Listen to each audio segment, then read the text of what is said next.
प्यार दोस्तों, अभी तक हम लोग मैथ रीजनिंग का जो मॉक टेस्ट स्पेशल बैच है उसमें टोटल 50 मॉक टेस्ट कंप्लीट कर चुके हैं। यानी हमने आपको टोटल 50 मॉक टेस्ट कंप्लीट करवा दिया है और यह मॉक टेस्ट हर एक एग्जाम के लिए ध्यान में रख करके कंप्लीट करवाया जा रहा है। जहां भी जिस भी कॉम्पिटिटिव एग्जाम में मैथ रीजनिंग के सवाल पूछे जाते हैं, हर जगह यह मॉक टेस्ट जो है काफी ज्यादा आपके लिए फायदेमंद साबित होने वाला है। इसलिए आप तो मॉक टेस्ट से जुड़े ही हैं, है ना, और आपके जितने भी दोस्त हैं, कजन हैं, सभी को इस मॉक टेस्ट के बारे में बताइए। सब लोग जुड़ करके इस मॉक टेस्ट का फायदा उठाएंगे, है ना। चलिए आइए आज का मॉक टेस्ट, हम 51 नंबर मॉक टेस्ट का शुरुआत करते हैं। देखिए 51 नंबर मॉक टेस्ट का पहला सवाल जो आपके स्क्रीन पर दिख रहा है क्या कहता है, सुनिए आराम से। कहता दो संख्या क्रमशः 36 एवं 54 है। दो संख्या 36 और 54 है। यदि उन संख्याओं के महत्तम समवर्धक HCF 18 है तो उनका लसा और मौसा का योग कितना है। देखो एक बात हम बताए थे आपको कि अगर दो संख्या का चर्चा किया जाए तो दो संख्या का जो गुणनफल होता है उसके लसा और मौसा के गुणनफल के बराबर हुआ करता है। जी हाँ, तो देखिए आपको HCF मालूम है, LCM पहले निकाल लीजिए। ठीक है, पहले क्या निकाल लीजिएगा, LCM। तो पहले आप LCM निकाल लीजिए, HCF मालूम है। अच्छा, तो LCM निकालने के लिए क्या करोगे, दोनों संख्या का गुणनफल कितना हो गया, एक संख्या 36 और एक संख्या कितना हो गया 54।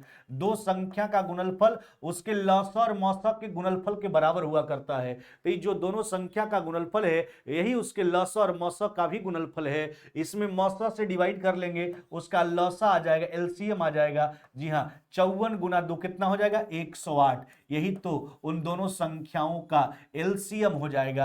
HCF 18 है, दोनों का योग पूछा है, LCM और HCF का योग पूछा। LCM 108 जबकि HCF जो है वो 18 है। 108 प्लस में 18 126, 126 आपका राइट आंसर होगा। ऑप्शन कौन सा करोगे आप, ऑप्शन नंबर सी जो है वो आपका राइट जवाब हो जाएगा। यह बात आप जानते हो, आपको हम क्लियर करवाए LCM HCF में कि अगर दो संख्या का जिक्र किया जाए, है ना, तो ध्यान रखना उन दोनों संख्या का गुणनफल जो होता है उसके लसा और मौसा के गुणनफल के बराबर हुआ करता है। चलिए अगले सवाल की ओर बढ़ जाइए, प्रश्न संख्या दूसरा। अच्छा, यह जो फॉर्मेट आपको दिख रहा है 735 प्लस 125 का होल स्क्वायर प्लस में 735 माइनस में 125 का होल स्क्वायर बटा 735 गुना 735 प्लस में 125 गुना 125 का मान पूछा गया। अच्छा, ऐसा दो फॉर्मेट आपको क्लियर करवाए हैं। अच्छा, यह जो फॉर्मेट आपका लिखा हुआ है क्या लिखा हुआ, एगो को ए मान ले अगर 735 को और 125 को बी मान ले, तो यह लिखा हुआ ए प्लस बी का होल स्क्वायर, नहीं प्लस में ए माइनस बी का होल स्क्वायर, है ना, और बटा देख लीजिए, बटा हो गया आपका ए स्क्वायर प्लस में क्या हो गया आपका ए स्क्वायर प्लस में हो गया आपका बी स्क्वायर। अच्छा, इसका मान आपको कितना बताया गया है, तो इस फॉर्मेट का मान आपको 2 बताया गया। कितना बताया गया, 2। अच्छा, आखिरकार ऐसा क्यों होता है, देखिए बात समझिए क्यों होता है। देखो ऊपर तोड़ोगे तो ए स्क्वायर बी स्क्वायर प्लस में 2ab, ए स्क्वायर बी स्क्वायर माइनस में 2ab, दोनों को तोड़ने के बाद 2ab कट जाएगा, तो 2 इंटू ए स्क्वायर प्लस बी स्क्वायर ऊपर बचेगा, नीचे ए स्क्वायर प्लस बी स्क्वायर है, कट करके रिजल्ट हो जाएगा 2। इसी का एक जुड़वा बताए हैं फॉर्मेट आपको यहीं पर, है ना, कि ए प्लस बी का होल स्क्वायर, है ना, माइनस में ए माइनस बी का होल स्क्वायर, है ना, बटा ए बी। इन परिस्थितियों में जो आपका रिजल्ट हुआ करता है वह रिजल्ट आपका कितना हुआ करता है, 4। कितना रिजल्ट हुआ करता है आपका, 4 हुआ करता है। ऐसा यहां क्यों होता है, क्योंकि यहां पर ए स्क्वायर बी स्क्वायर कट जाता है, 2ab देखिए ये 2ab प्लस में माइनस माइनस प्लस में 2ab हो जाएगा, 2ab 4ab ऊपर ab नीचे, उत्तर हो जाएगा 4। तो दोनों फॉर्मेट को आप ध्यान रखना कि अगर a प्लस बी का होल स्क्वायर प्लस में a माइनस बी का होल स्क्वायर बटा a square plus B square का फॉर्मेट हो तो इस स्थिति में उत्तर हमेशा 2 हुआ करता है। दूसरा फॉर्मेट ध्यान रखना, a प्लस बी का होल स्क्वायर माइनस में माइनस बी का होल स्क्वायर बटा ab हो तो इस परिस्थिति में उत्तर जो है इस फॉर्मेट का 4 हुआ करता है। अच्छा, तो a प्लस बी का होल स्क्वायर प्लस में माइनस बी का होल स्क्वायर बटा ए स्क्वायर प्लस बी स्क्वायर है, आपका रिजल्ट कितना हो जाएगा, तो 2 हो जाएगा। ऑप्शन नंबर सी, चाहे ए के जगह पर कोई भी संख्या का प्रयोग क्यों ना किया गया हो, बी के जगह पर कोई भी संख्या का प्रयोग क्यों नहीं किया गया हो, उससे कोई मतलब नहीं है। चलिए अगले सवाल की ओर आइए। कहता है एक व्यक्ति कुछ धन उधार लेता है और 441 रुपया की 2 बराबर वार्षिक किस्तों में चुका देता है। यदि चक्रवृद्धि ब्याज की दर 5% वार्षिक, है ना, हो तो धन कितना लिया गया था, उधार लिया गया धन कितना था। जी हाँ, प्रिंसिपल पूछा गया। देखिए मान लेते हैं कि उधार लिया गया धन जो है वह पी रुपया है, हम अपने ऊपर लेकर के देखते हैं, पी रुपया हम उधार लिए हैं। अब इस पी रुपया को लिए हैं 5% वार्षिक दर पर चक्रवृद्धि ब्याज पर। अब इसको जो है राशि को 2 इंस्टॉलमेंट, एनुअली इंस्टॉलमेंट में हम चुकता कर रहे हैं। वार्षिक इंस्टॉलमेंट है 441 का, है ना। देखिए यानी एक साल के अंत में 441 उसको दिए, फिर दूसरा साल के अंत में 441 दिए, राशि हो गया उधार लिया गया धन चुकता। यानी मामला कितना साल खिंचाया, 2 इंस्टॉलमेंट है, एनुअली इंस्टॉलमेंट है, वार्षिक इंस्टॉलमेंट है, यानी मामला 2 साल खिंचाया है। तो अगर पी रुपया कर्ज लिए हैं तो हमको कितना रुपया लौटाना होगा, P इंटू 1 प्लस R बट्टा 100 पर पावर कितना 2, नहीं अमाउंट इतना हो जाएगा ना पी रुपया बढ़ करके। चलिए इस राशि को हम एक बार नहीं दे करके इसको 441 का 2 एनुअली जो है इंस्टॉलमेंट के रूप में दे रहे हैं। चलिए पहला इंस्टॉलमेंट 441 देंगे, 1 साल बाद दे रहे हैं। तो अच्छा एक बात सोचो, 2 साल में टोटल हमको इतना रुपया लौटाना था जिससे कर्ज लिए थे, तो 2 साल के बाद लौटाना है ना। लेकिन अगर हम पहले दे रहे हैं और अगर उसको नहीं दे करके कहीं अपना पैसा को और इन्वेस्ट कर दे तो हमारा पैसा का भी ब्याज मिलना चाहिए। तो उसी प्रकार से 441 रुपया 1 साल बाद दे रहे हैं, उसके यहां 1 साल के लिए पेंडिंग में पड़ रहा है, तो 441 का 1 साल का ब्याज हमको चाहिए। कितना साल का, 1 साल का ब्याज चाहिए। चलिए अगला इंस्टॉलमेंट 441 दे रहे हैं, जहां हम हिसाब किताब कर रहे हैं वहां तो हमको कोई ब्याज नहीं मिलने वाला है ना। यह दोनों स्थिति से मेरा जो लिया गया उधार लिया गया धन है वह चुकता हो जाता है ब्याज सहित। चलिए यही उधार लिया गया धन जिसको हमने पी मान रखा है, इसको 20 बार में काट लीजिए, है ना। तो यह हो जाएगा पी गुना, अच्छा 21 का स्क्वायर कितना हो गया, 441 बट्टा कितना हो गया आपका, यह हो गया 400 बराबर में। देखो यह हो गया 441, अगर आप कॉमन करोगे 5 से 20 बार में काट लीजिए, यानी 21 बट्टा 20 प्लस में 1, यानी हो जाएगा आपका 21 बट्टा 20 प्लस 1, 41 बट्टा कितना हो जाएगा आपका 20। अब देखो 441 से 441 काट लो, इसको 20 बार में उड़ा दो, ठीक है। तो यानी प्रिंसिपल यानी उधार लिया गया धन कितना था, दिया था 820 रुपया। कितना था उधार लिया गया धन उस व्यक्ति के द्वारा, 820 रुपया। कौन सा उत्तर करोगे, ऑप्शन नंबर ए जो है वो आपका बिल्कुल राइट आंसर हो जाएगा। क्या हो जाएगा, ऑप्शन नंबर ए मेरे भाई। चलिए अगले सवाल की ओर बढ़ जाते हैं, प्रश्न संख्या 4। मोहन एक खराब साइकिल 3000 में खरीदा और उसे मरम्मत कराने पर 200 रुपया खर्च किया।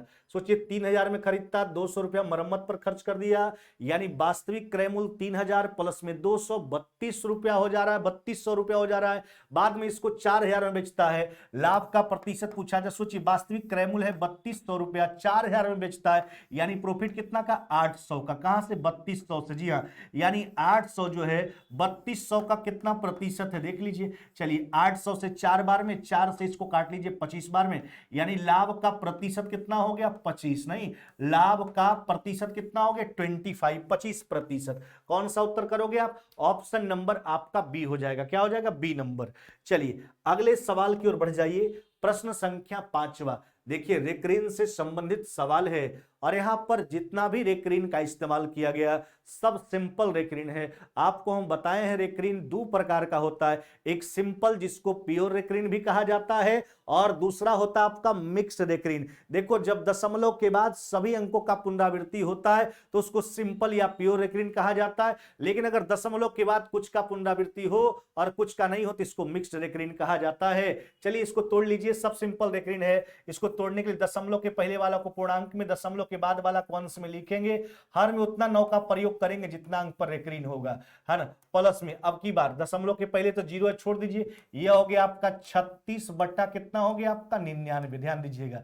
अच्छा बट्टा में आ जाइए, यह हो गया 4.4 बट्टा कितना हो गया आपका 9, है ना, माइनस में 2.8 बट्टा कितना हो गया आपका 9। अच्छा भाग में गुना में मान पलट जाएगा, यह हो जाएगा गुना 154। चलिए कैलकुलेट कीजिए अब। अच्छा देखो एक बात समझना, यह तो 2 है, हाँ ना, तो 2 23 बट्टा 99, 36 बट्टा 99, यानी 2 पूर्णांक आप लिख सकते हो 59 बट्टा कितना 99, नहीं। चलिए आगे देखिए, 4 में से 2 गया 2, 4 बट्टा 9 में से 8 बट्टा 9 घटाएंगे, माइनस में 4 बट्टा 9, है ना, और गुना हो गया आपका 154।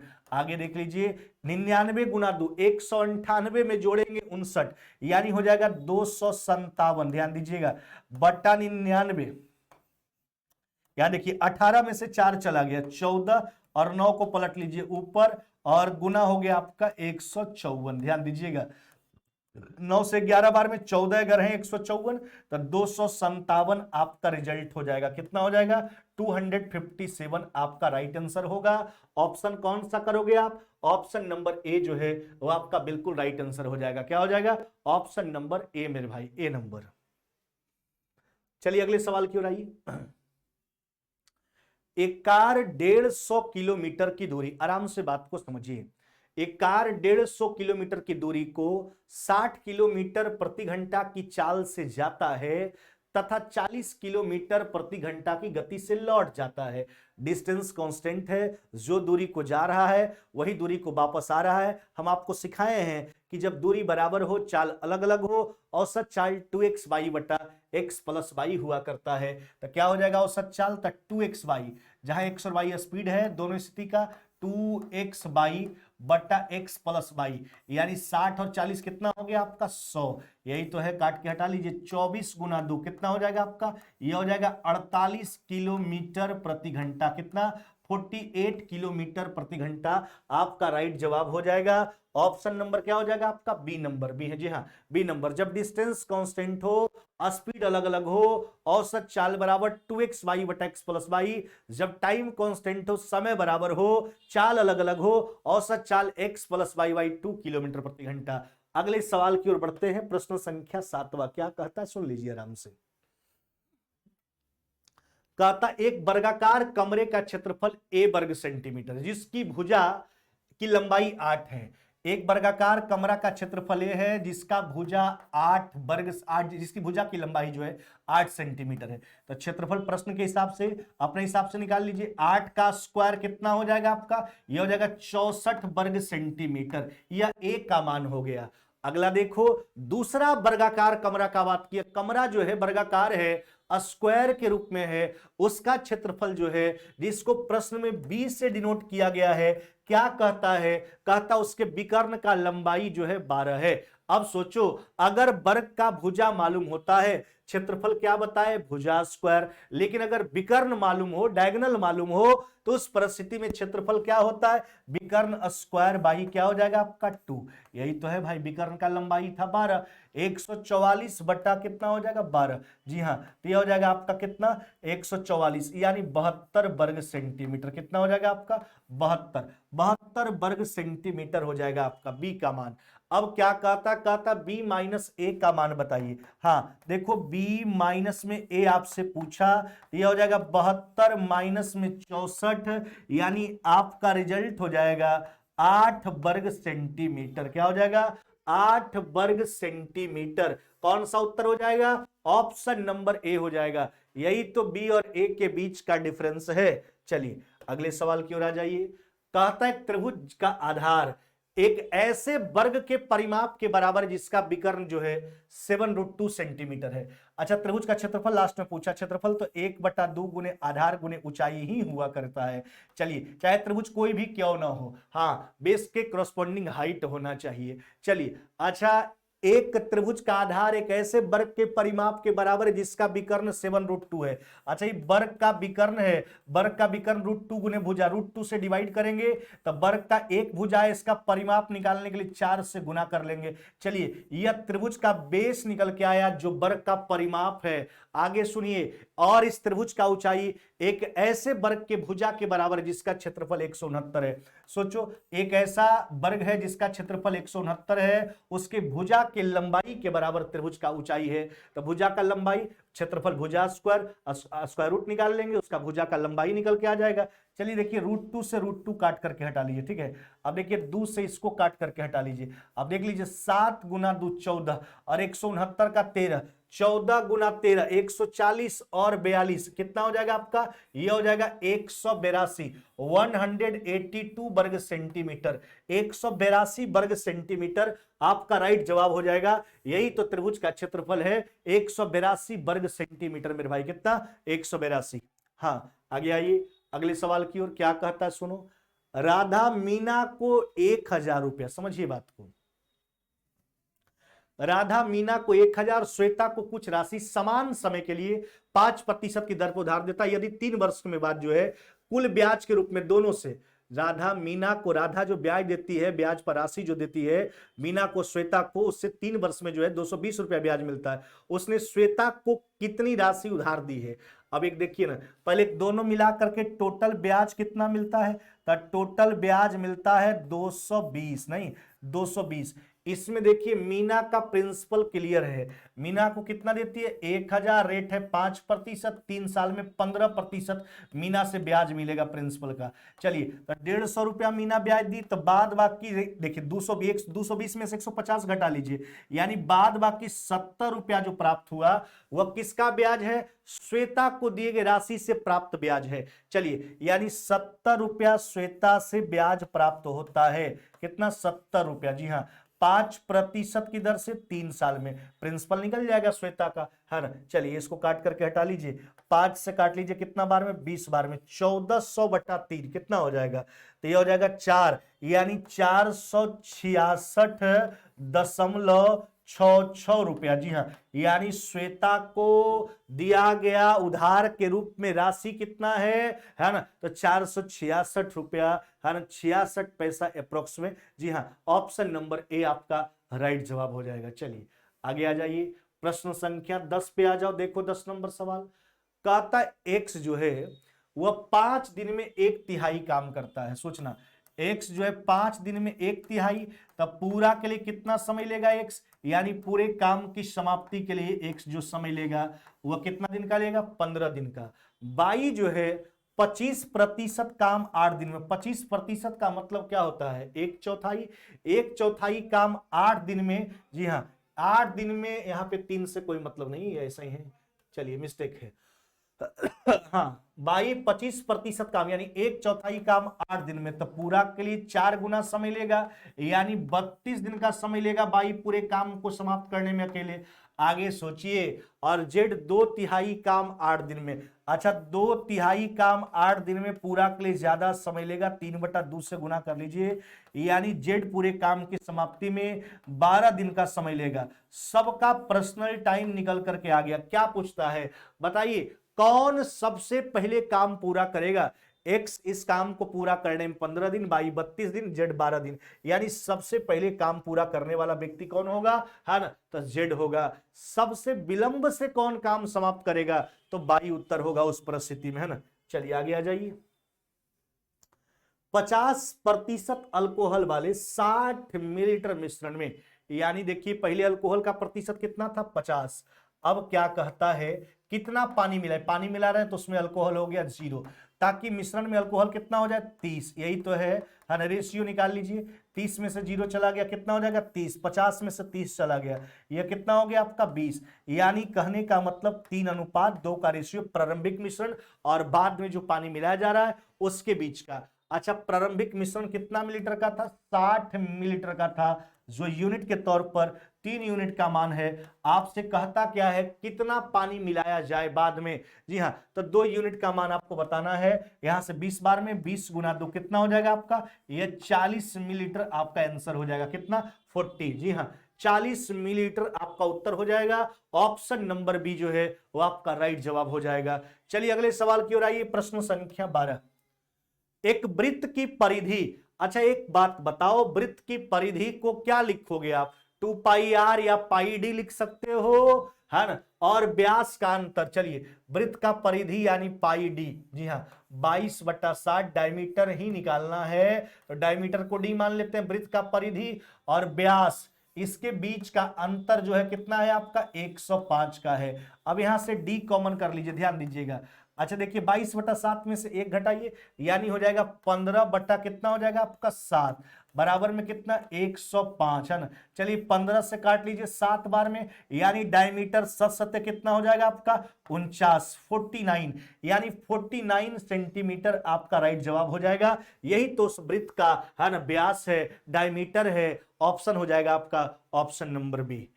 अगले सवाल की ओर बढ़िए, कहता 10 सेंटीमीटर त्रिज्या वाले, कितना? 10 सेंटीमीटर त्रिज्या वाले, है ना, धात्विक गोले को पिघलाकर, एक बड़ा गोला उसको पिघलाकर 2 सेंटीमीटर त्रिज्या वाले गोले बनाए जाते हैं। ऐसे कितने गोले बनाए जा सकते हैं? क्या करोगे, बड़ा गोला के आयतन में एक छोटका गोला के आयतन से भाग लगा देंगे, गोला का संख्या निकल के आ जाएगा छोटा वाला। अच्छा, दोनों स्थिति में तो गोला है, गोला का आयतन वॉल्यूम क्या होता है, 4/3 पाई आर क्यूब। 4/3 पाई तो कांस्टेंट है, आर क्यूब पर थोड़ा सोचिए, तो ऊपर हो गया आपका 10 का क्यूब, जबकि नीचे हो जाएगा आपका 2 का क्यूब। 4/3 पाई छोड़ दिए, ऊपर नीचे कैंसिल हो जाएगा, इससे कट करके निकलेगा 5 का क्यूब। 5 का क्यूब मतलब क्या हो गया आपका 125, यानी कितना गोला का निर्माण होगा 125। चलिए आगे आ जाते हैं, प्रश्न संख्या 14। कहता ए बी सी एक काम को 8 दिन में, तीनों मिलकर देखिए ए बी और सी तीनों मिलकर काम को 8 दिन में, बी अकेला उसी काम को 18 दिन में, जबकि सी अकेला जो है काम को 24 दिन में पूरा करता है। यहां से पूरा कार्य जुम करो, एलसीएम कितना हो जाएगा 72। इफिशियंसी तीनों का 9, बी का 4, सी का 3। क्या कहता है बताओ, ए अकेला इस काम को कितने दिनों में पूरा करेगा? तब पूरे कार्य में ए के इफिशियंसी से डिवाइड करो, तो 9 में से 7 घटा लो, ए का इफिशियंसी 2, यानी पूरे कार्य को ए जो है कितना दिन में पूरा करेगा, तो 36 दिनों में जो है कि पूरा करेगा। कितना दिन में? 36 दिन में। कौन सा उत्तर करोगे? ऑप्शन नंबर आपका ए हो जाएगा। क्या हो जाएगा? ए नंबर। अगले सवाल की ओर आइए, क्या कहता है 15 नंबर सवाल, है ना। चलिए यहां तक किन्हीं को दिक्कत है कमेंट करके पूछिए, है ना।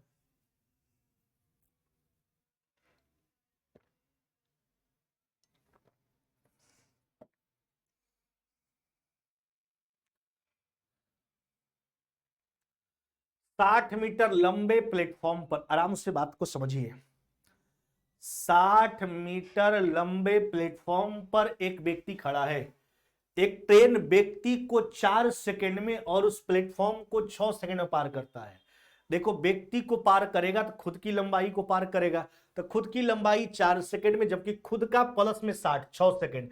अच्छा, यहां पर 2 सेकंड ज्यादा ले रहा है रेलगाड़ी, इसका मतलब है प्लेटफॉर्म का लंबाई 60 मीटर है, और वही 60 मीटर के कारण दूसरा स्थिति में रेलगाड़ी को 2 सेकंड ज्यादा लग रहा है। यानी रेलगाड़ी 2 सेकंड में 60 मीटर का दूरी तय करता है, मीटर प्रति सेकंड में रेलगाड़ी का चाल आ गया। ट्रेन का लंबाई पूछा, देखो व्यक्ति को पार करने की स्थिति में जो दूरी होता है वही तो रेलगाड़ी का लंबाई होता है। व्यक्ति को 4 सेकंड में, यानी 60 गुना 2, यानी ट्रेन का लंबाई कितना? 120 मीटर।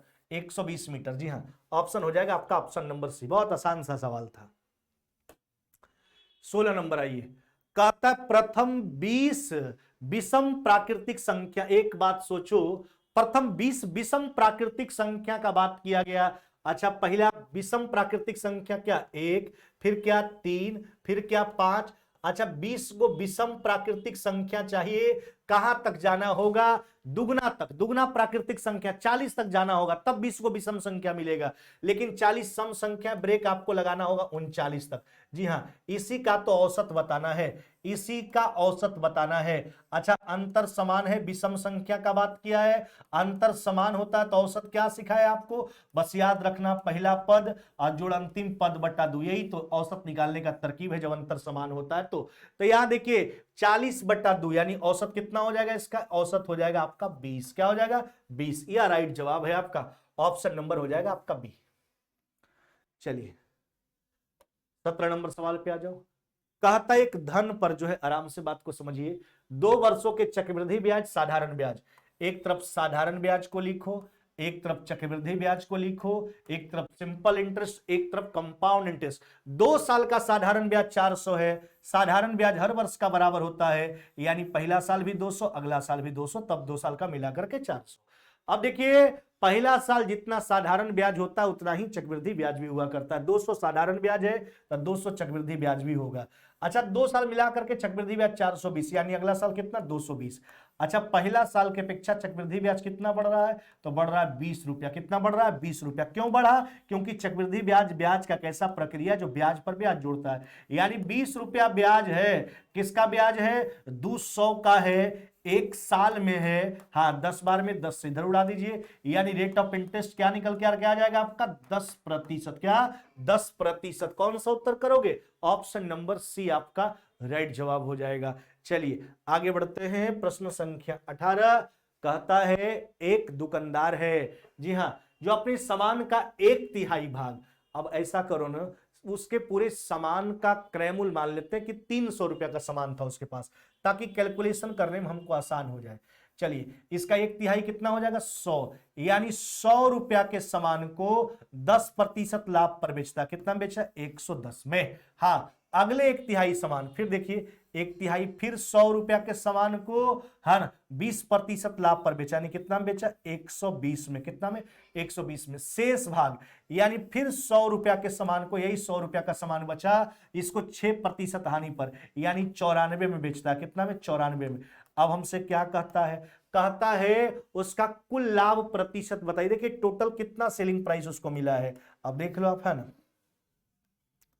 तो देखिए यह हो जाएगा आपका 110 और 120, यानी कितना हो जाएगा 230, नहीं 230, और 230 में 90 जोड़ेंगे तो 320 और 4 324, कितना 324। अब देखिए 300 क्रय मूल्य, 324 भी क्रय मूल्य। अच्छा प्रॉफिट कितना का 24 का, कितना का 24 का, कहां से 300 से, यानी 24 जो है 300 का कितना प्रतिशत है, निकाल लीजिए काट करके, यानी 8% का प्रॉफिट होगा उसको कुल, कितना 8% का। कौन सा उत्तर करोगे आप, ऑप्शन नंबर डी हो जाएगा, कितना मेरे भाई, ऑप्शन नंबर आपका हो जाएगा डी, 8% का उसको प्रॉफिट हो जाएगा। जी हाँ 8% का मेरे भाई।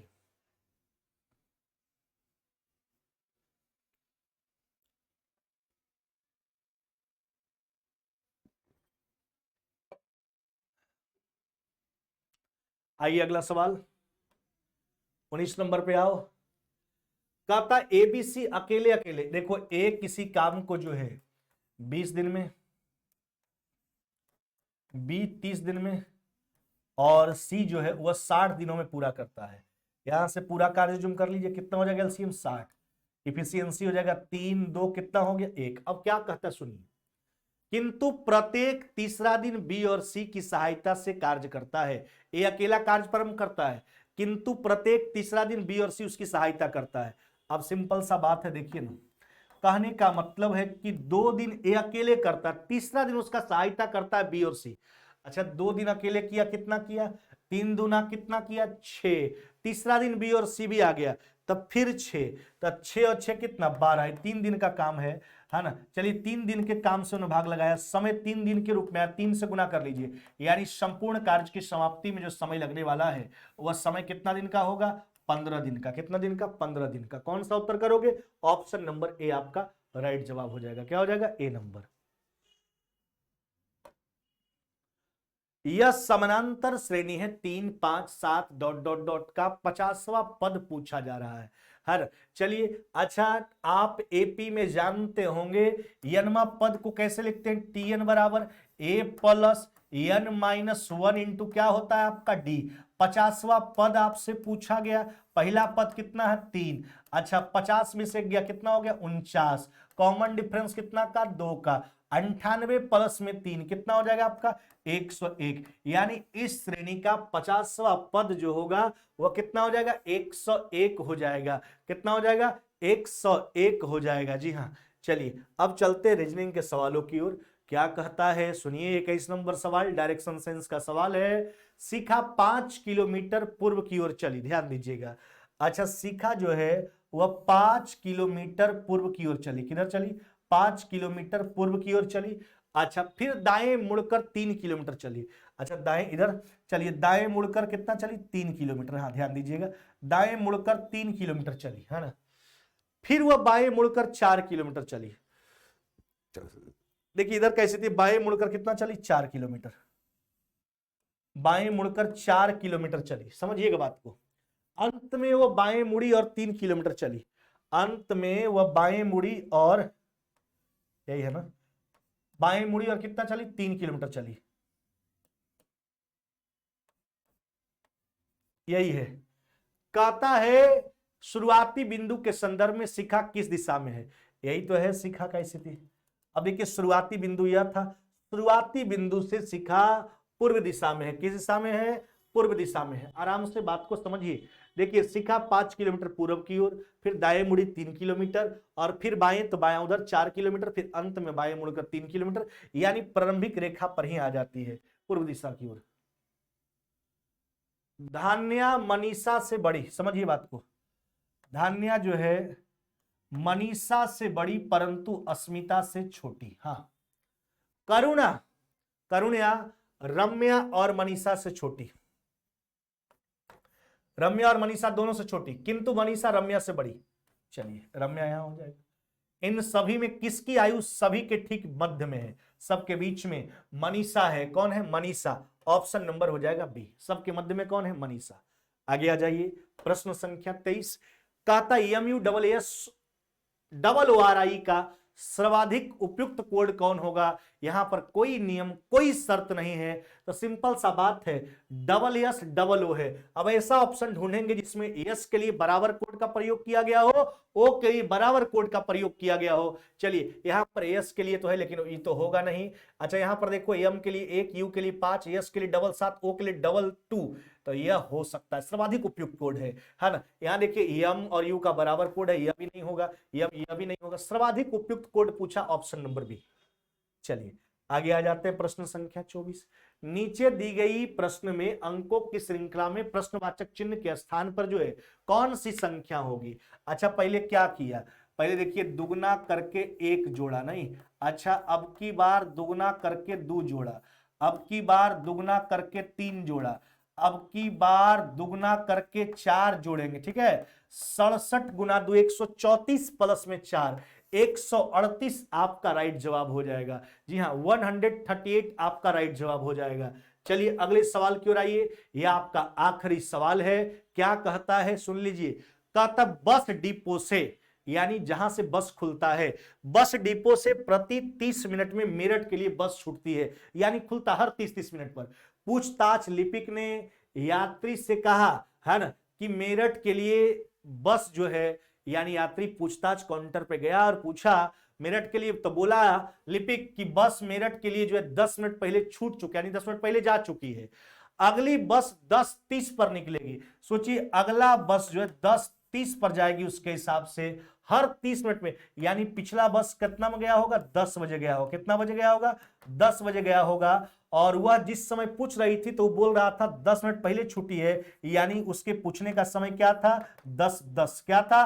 10:10। यानी जब पूछताछ लिपिक ने कहा उस समय क्या समय हो रहा था? तो 10:10। जी हाँ, 10:10। तो यह था आपका मॉक टेस्ट नंबर 51, जिसको पूरा का पूरा हमने कंप्लीट करवा दिया। और हम लोग एडवांस मैथ्स का एक बैच जल्द ही प्रारंभ करने वाले हैं। जो लोग फाउंडेशन बैच से जुड़े हैं वह तो बढ़िया ही हैं, उनको तो मिल जाएगा बिल्कुल मुफ्त में, लेकिन एडवांस मैथ का बैच जल्दी घोषणा हो जाएगा 2-3 दिन में। तो जिनको एडवांस मैथ पढ़ने की आवश्यकता है, जैसे algebra, mensuration, geometry, trigonometry, height and distance, progression, permutation, combination, probability, आपका यह प्रोग्रेशन, सारा चीज क्लियर करवाएंगे उसमें। यानी जो भी एडवांस पोर्शन में आएगा सारा का सारा प्रश्न आपको क्लियर करवा दिया जाएगा। तो एडवांस का बैच जल्दी घोषणा होने वाला है। और एक इंडियन पॉलिटी का बैच भी, पॉलिटी, जी हाँ पॉलिटी का बैच भी आपका जल्दी घोषणा होने वाला है। तो इसलिए जो लोग इच्छुक हैं जल्द से जल्द जब घोषणा होगा जुड़ जाइएगा। बहुत मिनिमम फी में आपको जो है, हम बार बार बोलते हैं, बहुत नॉमिनल फी में आपको सारा कोर्स हम अवेलेबल करवाते हैं, जिससे कि हम लोग का पूरा मेंटेनेंस खर्च चल सके। चलिए फिर मुलाकात होगा हम लोग का नेक्स्ट क्लास यानी मॉक टेस्ट नंबर 52 के साथ अगले दिन। तब तक विदा लेते हैं। जय हिंद, जय भारत।